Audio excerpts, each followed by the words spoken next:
ही आहे अफजल खानाच्या दगलबाजीमुळे मारल्या गेलेल्या खुद्द शिवाजी महाराजांचे सख्खे थोरले बंधू संभाजीराजे यांची समाधी।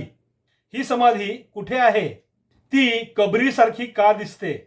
या समाधीचा शोध लागून ती पहिल्यांदाच प्रकाशात केव्हा आणि कशी आली? महाराष्ट्राला ही समाधी सर्वप्रथम केव्हा आणि कशी माहिती झाली? संभाजीराजांची समाधी कबरीत रूपांतरित होण्याचा तो धक्कादायक प्रकार नेमका काय आहे? अशा अनेक प्रश्नांची आजवर कुणीही न दिलेली उत्तरे आणि अजूनही अंधारातच राहिलेले खरे वास्तव याचा हा उलगडा समाध्या आणि कबरींच्या बांधकामातील फरकाच्या कळीच्या मुद्द्यासह आणि अर्थात नेहमीप्रमाणेच पुराव्यानिशी। नमस्कार इतिहास मित्रांनो, सुरुवातीला आपण जिजाऊपुत्र संभाजीराजांच्या बाबतीतील शिवकालीन ऐतिहासिक घटनाक्रम थोडक्यात जाणून घेऊयात। शहाजीराजे आणि जिजाऊ यांचे थोरले पुत्र संभाजीराजे यांचा जन्म 1623 साली वेरूळमध्ये झाला होता। 1655 सालच्या जानेवारीत कनकगिरीचा बंडखोर पाळेगार उडचप्पा नायक याचा मोड करण्यासाठी आदिलशाही सैन्याने कनकगिरीवर हल्ला केला। या मोहिमेचा मुख्य होता अफजल खान।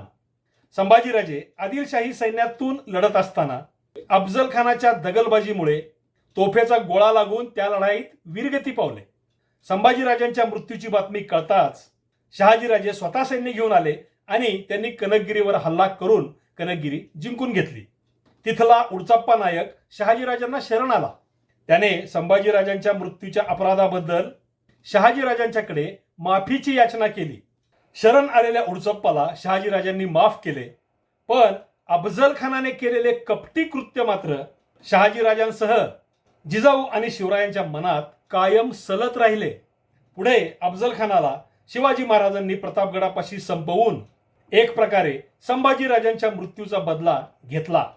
जिजाऊपुत्र संभाजीराजांचा हा सर्व दुर्लक्षित पण अत्यंत महत्त्वाचा असा इतिहास सविस्तरपणे आणि पुराव्यानिशी मांडणारे संभाजीराजांनी वयाच्या केवळ 13व्या वर्षी शाहिस्ते खानाशी दिलेली झुंज, त्यांची पराक्रमी कारकीर्द, अफजल खानानेच संभाजीराजांना कट रचून दगलबाजीने कसे मारले, संभाजीराजांचा एक महत्त्वाचा शिलालेख नेमके काय सांगतो आणि अफजल खानाचे खुनी षडयंत्र आणि वैरामागील विषारी द्वेष, हे याआधीचे आपल्या या चॅनेलवरील 4ही भाग तुम्ही पाहिलेच असतील।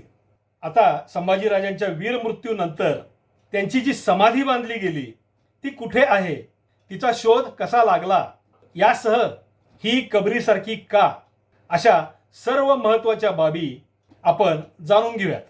22 वर्षापूर्वी 2004 सालच्या फेब्रुवारी महिन्यात मी कर्नाटकातील विजापूर ते बेंगलोर या पट्ट्यातील मराठ्यांचे किल्ले, ठाणी आणि समाध्यांसह इतर प्रसिद्ध ऐतिहासिक स्थळे पाहण्यासाठी माझ्या यांत्रिक घोड्यावरून म्हणजे सुझुकी समुराईवरून फिरत होतो। गजेंद्रगडचा किल्ला, तिथले हिंदूराव घोरपडेंचे वाडे आणि समाध्या वगैरे पाहून मी कनकगिरीकडे निघालो। कर्नाटकातील कोप्पळ जिल्ह्यातील हे कनकगिरी गाव सध्या तालुक्याचे ठिकाण असून ते कोप्पळपासून 45 किलोमीटर, गंगावतीपासून 20 किलोमीटर आणि गजेंद्रगडपासून 70 किलोमीटर अंतरावर आहे। संभाजीराजांचा मृत्यू कनकगिरीला झालेला असल्यामुळे या गावात संभाजीराजांची समाधी आहे की नाही, या प्रश्नाच्या उत्तरासाठी मी कनकगिरीत पोहोचलो। गावात भेटलेल्या पहिल्या व्यक्तीला मी शहाजीराजा पुत्र शिवाजीराजा बंधू संभाजीराजांची समाधी असे बोलून मला कन्नड येत नसल्याने हातवारे करीत इथे कुठे आहे का असे विचारले। त्याने तत्काळ शिवाजी अण्णा संभाजी असे मला उलट विचारले।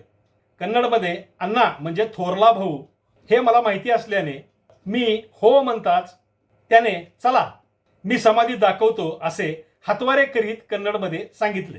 मी लगेचच त्याला मोटरसायकलवर मागे बसवून तो सांगत असलेल्या ठिकाणाकडे निघालो।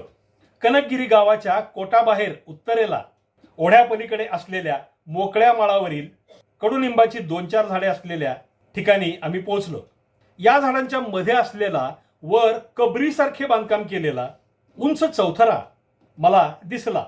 माझ्यासोबतच्या त्या व्यक्तीला मी विचारले, संभाजीराजा समाधी? तो समोर दिसणाऱ्या त्या चौथऱ्याकडे बोट दाखवत म्हणाला, शिवाजी अण्णा संभाजी समाधी। हे ऐकताच आश्चर्याच्या धक्क्याने मी अवाक झालो. मनात आलेला पहिला प्रश्न होता, हे कबरीसारखे का आहे? तरीही चौथऱ्याला नमस्कार करून मी त्याचे फोटो काढले. सुमारे 3 फूट उंचीच्या, साधारण 8 फूट बाय 5 फूट आकाराच्या त्या कट्ट्यावर मध्यभागी 2 लहान टप्पे करून त्यावर मुस्लिम पुरुषाच्या कबरीवर असते त्याप्रमाणे उभट टोकदार आकाराचे कुंभीसारखे छोटे बांधकाम यावर आहे. त्यावर लाल हिरव्या रंगाचे कापड झाकलेले होते. कट्ट्याजवळच शेजारी असलेल्या दिवा लावण्याच्या छोट्या घुमटीचा वरचा भाग नष्ट झाला होता. तो संपूर्ण कट्टा चुन्याच्या जाड थरांनी माखून टाकलेला होता. माझ्यासोबतच्या व्यक्तीला मी, आपण वरचे कापड काढून बघूया का, असे म्हणताच त्याने लगेचच ते कापड काढले. त्या कबरीसारख्या चौथऱ्याचा तसा फोटो घेऊन पुन्हा कापड झाकून मी त्या व्यक्तीशी बोलू लागलो. मी त्याला हे असे कबरीसारखे का दिसते असे विचारले. तेव्हा त्याने मला गावातील एक पत्रकार अलादी राजू यांना सर्व माहिती आहे, त्यांना आपण भेटू असे सांगितले.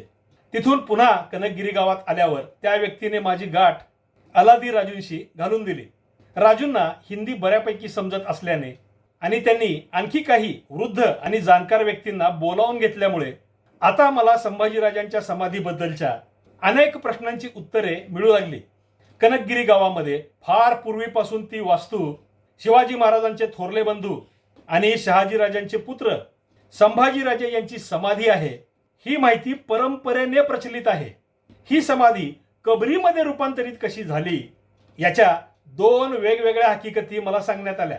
यातील एक हकीकत अशी आहे, संभाजीराजांच्या या गावाबाहेर अगदी निवांत जागी असलेल्या समाधीजवळ नंतरच्या काळात एक सुफी मुसलमान फकीर राहू लागला. तो या समाधीवर बसून तिथे येणाऱ्या त्याच्या मुस्लिम आणि काही हिंदू भक्तांना उपदेश करायचा, प्रवचन द्यायचा. त्याच्या मृत्यूनंतर त्याच्या स्मरणार्थ त्याच्या मुस्लिम भक्तांनी मूळ समाधीच्या चौतऱ्यावर मुस्लिम कबरीसारखे बांधकाम केले आणि त्यावर मुसलमानी पद्धतीने चादर वगैरे टाकून पूजा चालू केली. हिंदू भक्त सुद्धा संभाजीराजांची समाधी आणि त्या फकीराची स्मृती म्हणून त्याची पूजा करीत असत. मात्र कालांतराने ही वास्तू दुर्लक्षित झाली. तिकडे मुस्लिम लोक वगळता इतरांचे येणे जाणे कमी झाले. पण ही मूळची संभाजीराजांचीच समाधी आहे हे मात्र फार पूर्वीपासून कनकगिरीकरांना माहिती आहे. आता दुसरी हकीकत सांगतो. 1947 साली भारत स्वतंत्र झाल्यानंतर हैदराबादच्या निजामाने हैदराबाद संस्थान स्वतंत्र भारतात विलीन करायला नकार देऊन स्वतंत्र देश म्हणून हैदराबाद संस्थान वेगळे राहणार असा पवित्रा घेतला. निजामाच्या त्या आडमुठेपणामुळे संस्थानातील जनतेचा निजामाच्या त्या निर्णयाला प्रखर असा विरोध होऊ लागला. हा विरोध जबरदस्तीने दडपून टाकण्यासाठी रझाकार या अतिरेकी संघटनेची निर्मिती निजामाच्या वरद हस्तानेच त्यावेळी झाली. या रझाकारांनी हैदराबाद संस्थानामधील अनेक गावावर सशस्त्र हल्ले करून खून, दरोडे, मारहाण, लुटालूट आणि अत्याचारांचे भयंकर सत्र सुरू केले. कोप्पळ आणि गंगावतीसह कनकगिरी सुद्धा त्यावेळी हैदराबाद संस्थानमध्येच होते. रझाकारांच्या एका सशस्त्र टोळीने कनकगिरीवर हल्ला केला आणि त्यावेळी संभाजीराजांच्या समाधीवर कबरीसारखे जादा बांधकाम करून ही समाधी जबरदस्तीने कबरीत रूपांतरित केली. तेव्हापासून इथे मुस्लिमही जातात आणि हिंदू मात्र या समाधीची, संभाजीराजांची समाधी ही ओळख आजही टिकवून ठेवून आहेत. कनकगिरीच्या ग्रामस्थांनी सांगितलेल्या सुफी संताची कथा आणि रझाकारांच्या अत्याचाराची हकीकत या दोन्हीही 1947 सालानंतरच प्रचलित झालेल्या आहेत. कनकगिरीच्या लोकांकडून या दोन्ही हकीकती ऐकल्यावर मी अलादी राजूंना विचारले, या अत्यंत महत्त्वाच्या अशा वास्तूबाबत कुणा इतिहास अभ्यासकाने काही संशोधन वगैरे केले आहे की नाही, याबाबत काही लेख किंवा पुस्तकातून माहिती वगैरे दिली आहे का? माझ्या या प्रश्नाचे त्यांनी जे उत्तर दिले त्यातून मला आणखीन जास्त महत्त्वाची माहिती मिळाली. मी तिथे जाण्याआधी 10 वर्षापूर्वी म्हणजे 1994 साली या विषयावर इतिहासाच्या एका प्राध्यापकांनी शोधकाम करून ही समाधी शिवाजीराजांचे थोरले बंधू संभाजीराजांचीच आहे असा निष्कर्ष काढून तो प्रसिद्ध सुद्धा केला होता. माझ्यासाठी हा आनंद आश्चर्याचा सुखद असा धक्का होता. अरधिराजूंनी मला त्या प्राध्यापकांचे नाव आणि फोन नंबर दिला आणि त्याच दिवशी संध्याकाळी मी पहिल्यांदा त्या प्राध्यापकांशी बोललो आणि त्यांच्याकडून सविस्तर माहिती जाणून घेतली. आमचे हे संभाषण अर्थातच इंग्रजी भाषेत झालेले होते. आता या प्राध्यापकांबद्दल सांगतो. डॉक्टर शरण बसप्पा कोलकर हे त्या प्राध्यापकांचे नाव आहे. धारवाड युनिव्हर्सिटीमध्ये ते शिकत असताना त्यांच्या एमफिलच्या थिसिससाठी त्यांनी 1992 साली निवडलेला विषय होता monuments and sculptures of Kanakagiri region, म्हणजे कनकगिरी भागातील ऐतिहासिक स्मारके आणि शिल्पे. यामध्ये कनकगिरी गावातील जुन्या मंदिरांसह वाडे, समाध्या, बावड्या वगैरे वास्तूंचा समावेश होता. डॉक्टर कोलकरांनी संभाजीराजांच्या समाधीविषयी कनकगिरीमधील अनेक जाणकारांच्या, मंदिरांच्या पुजाऱ्यांच्या मुलाखती घेतल्या आणि महत्त्वाचे म्हणजे कनकगिरीच्या शिवकालीन उडचप्पा नायकाचे सध्याचे वंशज राजा रंगाप्पा नायक यांची सुद्धा मुलाखत डॉक्टर कोलकरांनी घेतली. या सर्वांनी ती समाधी संभाजीराजांचीच असून नंतर तिच्यावर कबरीसारखे बांधकाम केले गेले असल्याचे सांगितले. राजा रंगाप्पा नायकांच्या घराण्यात फार पूर्वीपासून ही समाधी संभाजीराजांचीच आहे ही माहिती परंपरेने चालत आलेली होती.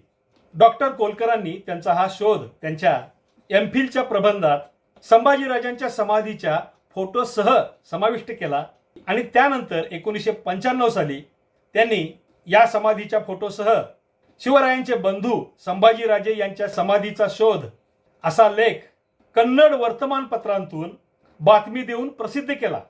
ही समाधी संभाजीराजांचीच आहे हे अशा प्रकारे सर्वांना वर्तमानपत्रांतून जाहीर करण्याचे मोठे काम आणि त्या कामाचे श्रेय डॉक्टर कोलकरांचेच आहे.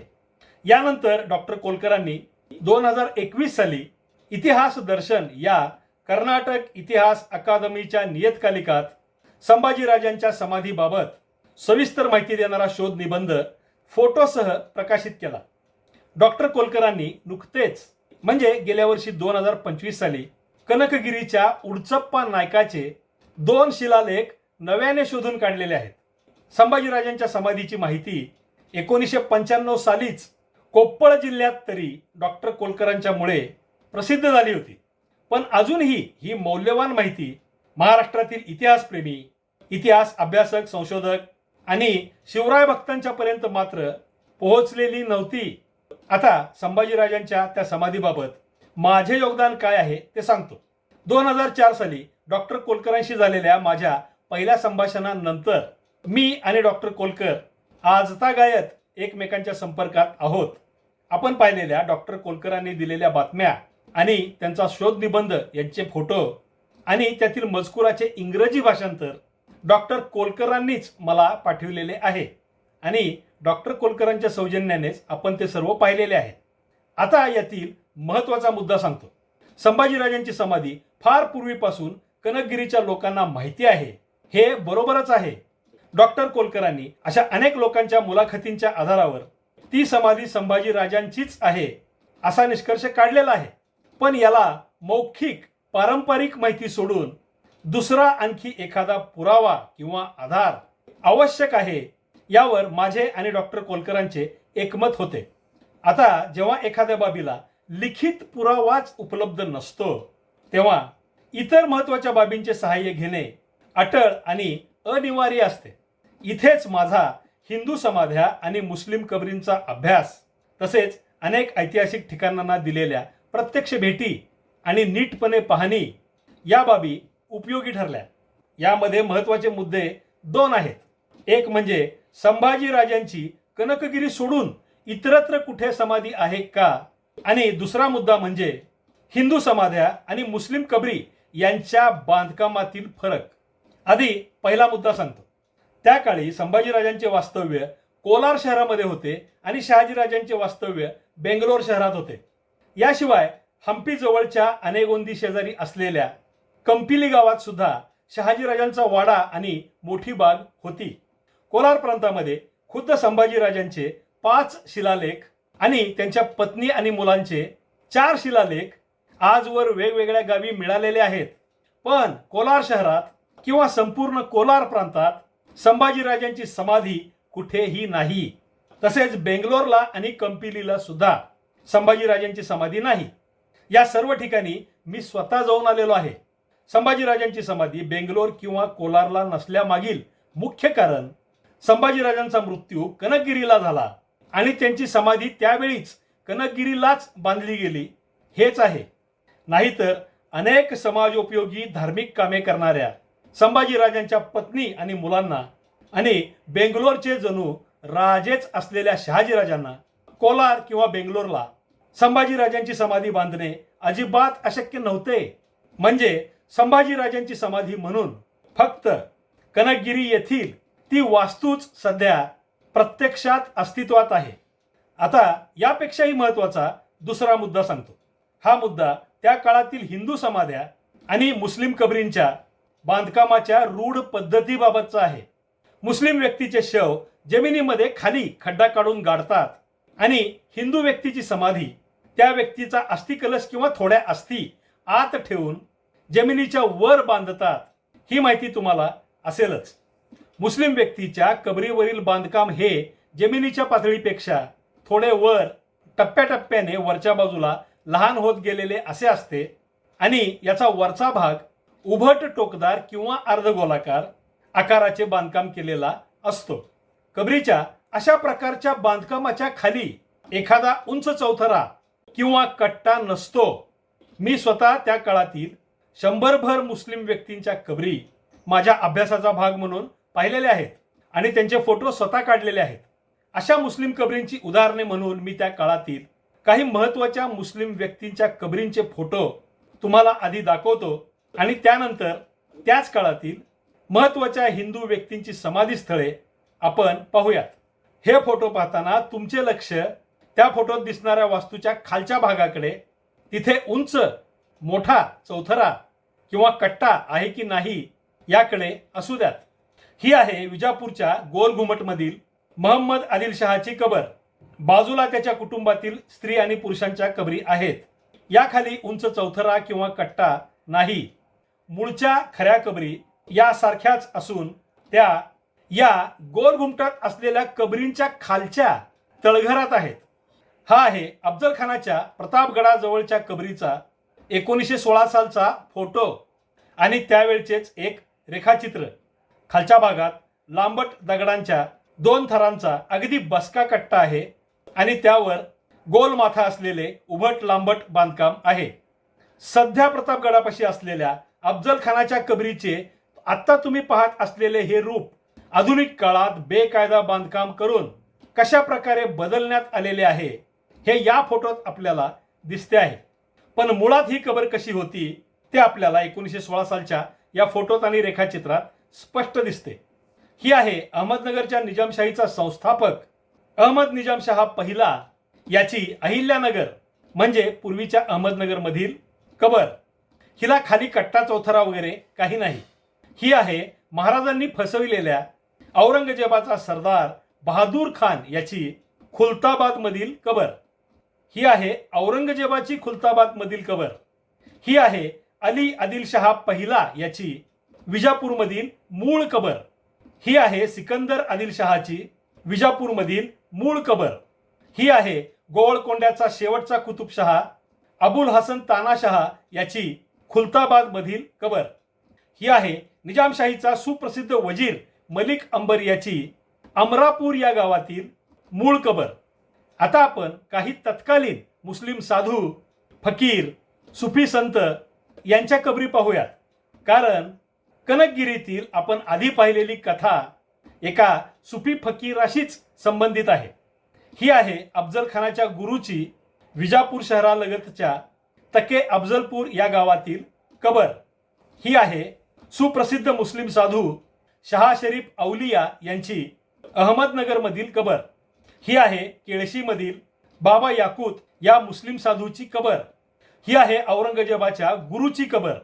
ही आहे जालन्यामधील महाराजांनी हल्ला केलेल्या दर्ग्यातील जान मुहम्मद या त्यावेळच्या सुफी दरवेशाची कबर. आपण आत्ताच पाहिलेल्या या सर्व तत्कालीन कबरींच्या बांधकामात कुठेही मोठ्या आकाराचा 2.5, 3, 4 फूट उंचीचा दगडी चौथरा किंवा कट्टा यात नाही.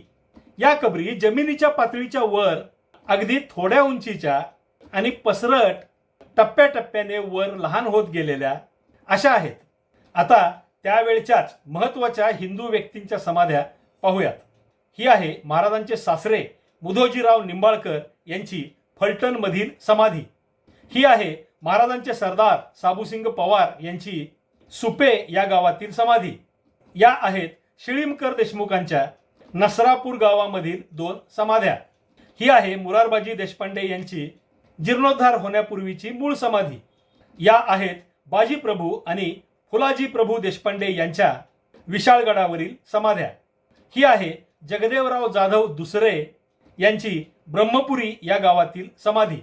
ही आहे घाटके घराण्यातील एका व्यक्तीची बुध या गावामधील जुनी समाधी. ही आहे मुधोळमधील घोरपडेंची एक जुनी समाधी.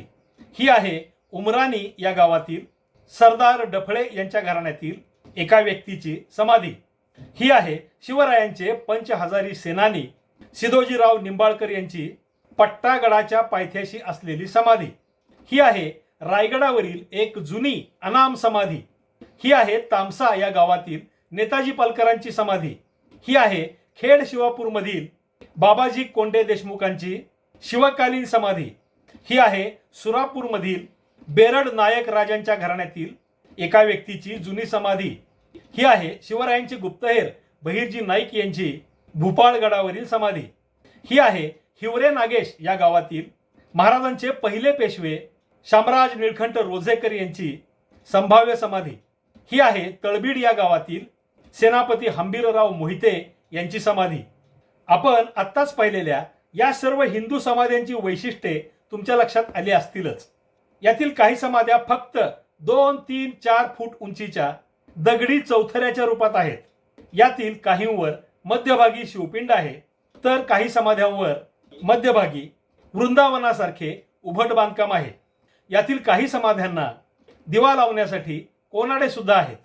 थोडक्यात 2, 3 किंवा 4 फूट किंवा त्याहूनही थोड्या जास्त उंचीचा दगडी चौथरा हे हिंदू व्यक्तींच्या समाध्यांच्या बांधकामातील एक महत्त्वाचे आणि त्यांची ओळख असणारे वैशिष्ट्य आहे. आता संभाजीराजांच्या कनकगिरीमधील समाधीचा कट्टा हा हुबेहूब या समाध्यांसारखाच आहे हे आपल्या सहज लक्षात येते. या चौथऱ्याच्या खाली आणि वर थोडे बाहेर आलेल्या दगडांचा काठ सुद्धा आहे. अशाच प्रकारे चौथऱ्याच्या खाली आणि वर थोडे वेगळे कॉर्निस सारखे सपाट किंवा नक्षीदार बांधकामाचे पट्टे वापरण्याची पद्धत हिंदू समाध्यांच्या बांधकामात आपण या आधीच्या छायाचित्रात पाहिलेलीच आहे. या उलट आपण पाहिलेल्या मुस्लिम कबरींना असा उंच चौथरा किंवा कट्टा नाही. या कबरी जमिनीवर टप्प्याटप्प्याने लहान होत गेलेल्या आहेत. हीच त्या काळची मुस्लिम कबरी बांधण्याची दक्षिण भारतातील मुख्य पद्धत होती, खरी पद्धत होती. दुसरी महत्त्वाची बाब म्हणजे कोणत्याही तत्कालीन मुस्लिम कबरीपाशी किंवा कबरीच्या बांधकामात दिवा लावण्याची सोय कुठेही नाही. तशी पद्धतच मुस्लिम कबरींच्या बाबतीत नसते आणि नाही. हिंदू समाध्यांमध्ये मात्र दिवा लावण्याची सोय काही ठिकाणी समाधीच्या बांधकामातच केलेली आहे आणि केलेली नसली तरी पूजन करताना दिवा लावणे ही प्राचीन हिंदू परंपरा आहे हे आपल्याला माहिती आहे. संभाजीराजांच्या कनकगिरीमधील समाधीपाशी जवळच दिवा लावण्यासाठी छोट्या आकाराचे चौकोनी बांधकाम जमिनीवर केलेले आहे. ते मी घेतलेल्या या फोटोमध्ये तुम्हाला दिसत आहे. हिंदू समाध्यांच्या बांधकामाची पद्धत आणि मुस्लिम कबरींच्या बांधकामाची पद्धत या दोन्हीमधील आपण पाहिलेल्या मूलभूत फरकामुळे कनकगिरीमधील ती वास्तू हिंदू व्यक्तीचीच समाधीच आहे आणि ती पारंपरिक माहितीनुसार संभाजीराजांचीच समाधी आहे असाच निष्कर्ष निघतो. आता हा निष्कर्ष बरोबर की चूक हे ठरविण्याचा आणखी एक शास्त्रीय मार्ग आहे. यामध्ये radio frequency scanner, ground penetrating radar, sonar imaging, electromagnetic induction scanner, super x-ray, infrared camera, infrared imaging वगैरे वापरून बांधकामाच्या आत किंवा जमिनीच्या पोटात काय आहे ते सहजपणे जाणून घेता येते. या तंत्रज्ञानाने परीक्षण करून कनकगिरीतील त्या वास्तूच्या चौथऱ्यात किंवा तिच्या खालील जमिनीत जर पुरलेल्या सबंध पूर्ण मानवी देहाचे अवशेष आढळले तर ती मुस्लिम कबरच आहे हे सिद्ध होईल. आणि जर तसे नसेल तर ही वास्तू ही हिंदू व्यक्तीची समाधीच आहे हे अगदी ठाम पुराव्यानिशी सिद्ध होईल. त्या वास्तूला कसलाही धक्का न लावता या विषयाचा या पद्धतीने कायमचा सोक्षमोक्ष अशा प्रकारे लावता येईल. गड किल्ल्यावर किंवा इतरत्र अशा बाबतीत शंका असतील तर तिथेही या तंत्रज्ञानाचा वापर करून खऱ्या खोट्याचा निकाल लगेच लावता येतो.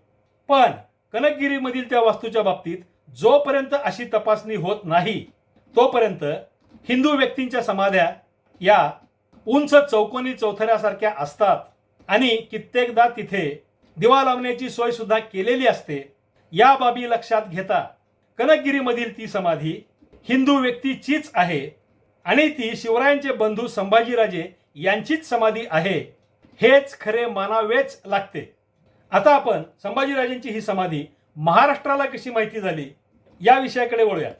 2004 साली मी ही समाधी पहिल्यांदा पाहून तिचे दर्शन घेऊन तिचे फोटो वगैरे घेतले आणि त्यानंतर डॉक्टर कोलकरांशी या विषयावर माझी चर्चा सुरू झाली. यानंतर संभाजीराजांची इतरत्र कुठे समाधी आहे का याचा पुन्हा एकदा अभ्यास करणे, बेंगलोर आणि कोलारला जाऊन तिथे संभाजीराजांची समाधी नाही याची खात्री करून घेणे, यात माझा 2 वर्षाचा काळ गेला. खरे तर 2004 सालीच मी डॉक्टर कोलकरांच्या संशोधनाचा आधार घेऊन संभाजीराजांच्या समाधीची बातमी वर्तमानपत्रांमध्ये देऊ शकलो असतो किंवा पुस्तकात सुद्धा छापू शकलो असतो. पण संभाजीराजांची इतर कुठेही समाधी नाही. तसेच हिंदू समाध्या आणि मुस्लिम कबरींच्या बांधकामातील मूलभूत फरकांची पडताळणी करून पक्की खात्री झाल्याशिवाय याबाबत काही प्रसिद्ध करणे मला योग्य वाटले नाही. कारण हा विषय थेट शिवछत्रपतींचे सख्खे थोरले भाऊ संभाजीराजे यांच्याशी संबंधित होता. मात्र एकदा खात्री झाल्यावर मी माझ्या 2006 साली छापलेल्या मराठ्यांची धारातीर्थे या पुस्तकात संभाजीराजांच्या कनकगिरीमधील समाधीच्या फोटोसह ती माहिती प्रसिद्ध केली. मराठी भाषेमध्ये पहिल्यांदाच सर्वप्रथम संभाजीराजांच्या समाधीचा फोटो छापण्याचे आणि त्या समाधीची माहिती देण्याचे भाग्य मला यामुळे लाभले. यानंतर 2007 साली महाराष्ट्र टाइम्स, सकाळ, तरुण भारत, पुढारी अशा अनेक वर्तमानपत्रांमधून लेख लिहून मी संभाजीराजांच्या त्या दुर्लक्षित समाधीची माहिती इतिहासप्रेमींसह महाराष्ट्रातील सर्वसामान्य लोकांपर्यंत पोहोचवली. यानंतर मराठ्यांची धारातीर्थे या पुस्तकाच्या दुसऱ्या आवृत्तीत, त्यानंतर 2019 सालच्या मोठ्या आवृत्तीत आणि त्यानंतर पुन्हा 2022 सालच्या मराठेशाहीची धारातीर्थे खंड 1 शिवस्वराज्य काल या माझ्या पुस्तकातून सुद्धा मी संभाजीराजांच्या समाधीची माहिती फोटोसह दिलेली आहे. 2006 साली मी संभाजीराजांच्या समाधीची माहिती फोटोसह सर्वप्रथम मराठीमध्ये प्रसिद्ध केल्यानंतर गेल्या 20 वर्षात महाराष्ट्रातील अनेक शिवराय भक्त, पर्यटक, अभ्यासक कनकगिरीला जाऊन आलेले आहेत. त्यांनी संभाजीराजांच्या समाधीचे फोटोही काढलेले आहेत आणि त्याबाबत सोशल मीडियावर पोस्ट सुद्धा केलेले आहेत. पण यांना संभाजीराजांच्या समाधीचा शोध सर्वप्रथम 1994 साली घेणारे आणि ती प्रकाशात आणणारे डॉक्टर कोलकर यांचा अभ्यास आणि श्रम याची माहिती नाही. आणि डॉक्टर कोलकरांशी सतत संपर्कात राहून हिंदू समाध्या आणि मुस्लिम कबरी यांच्या बांधकामातील फरकाबाबत अभ्यास करून मराठीमध्ये सर्वप्रथम मी या समाधीचे खरे वास्तव आणि तिची परिस्थिती हे सर्व उजेडात आणले. याची सुद्धा माहिती आतापर्यंत तिथे जाऊन आलेल्या व्यक्तींना असल्याचे दिसत नाही. संभाजीराजांच्या कनकगिरीमधील समाधीचे संरक्षण, संवर्धन, जीर्णोद्धार यासाठी कोप्पळ, गंगावती आणि कनकगिरीमधील मराठा लोक प्रयत्न करीत आहेत. याच अनुषंगाने कनकगिरी गावात एखाद्या मध्यवर्ती ठिकाणी संभाजीराजांचा शहाजीराजे आणि शिवरायांसह पुतळा उभारण्यासाठी कोप्पळ जिल्ह्यातील मराठा मंडळांचे प्रयत्न चालू आहेत. यामध्ये इतिहास अभ्यासक, समाधी संशोधक आणि सिव्हिल इंजिनियर या नात्याने मी माझे आवश्यक ते सर्व योगदान माझ्याशी संपर्क करणाऱ्या कर्नाटकातील शिवराय भक्तांना देत आलेलो आहे. महाराष्ट्रापासून दूर कर्नाटकात एकाकी, दुर्लक्षित आणि दुरावस्थेत असलेल्या या समाधीच्या भविष्यात काय आहे ते येणारा काळच आपल्याला सांगेल. आणि कनकगिरीमध्ये संभाजीराजांचा पुतळा उभारणे हे कार्य अगदी सहज होण्यासारखे आहे. मित्रांनो, शिवाजी महाराजांचे सख्खे थोरले बंधू संभाजीराजे यांच्या समाधीच्या शोधाचा अपरिचित इतिहास आणि त्या समाधीच्या कबरीसारख्या स्वरूपामागील बहुतेकांना माहिती नसलेले दुर्लक्षित पण खरे वास्तव याचा हा सविस्तर उलगडा तुम्हाला कसा वाटला ते कमेंटमध्ये जरूर सांगा. ही अत्यंत महत्त्वाची माहिती सर्वांच्या पर्यंत पोहोचवण्यासाठी या व्हिडिओची लिंक तुमच्या मित्रांना आणि परिचितांना न चुकता शेअर करा. व्हिडिओ लाईक करा. संभाजीराजांच्या वरील या आधीचे 4 भाग न चुकता पहा. तसेच तुम्ही अजून आपले हे मराठेशाही प्रवीण भोसले यूट्यूब चॅनल अजून सबस्क्राईब केले नसेल तर ते आवर्जून सबस्क्राईब करा. पुन्हा भेटूयाच पुढच्या व्हिडिओत. तोपर्यंत जय शिवराय, जय महाराष्ट्र धर्म.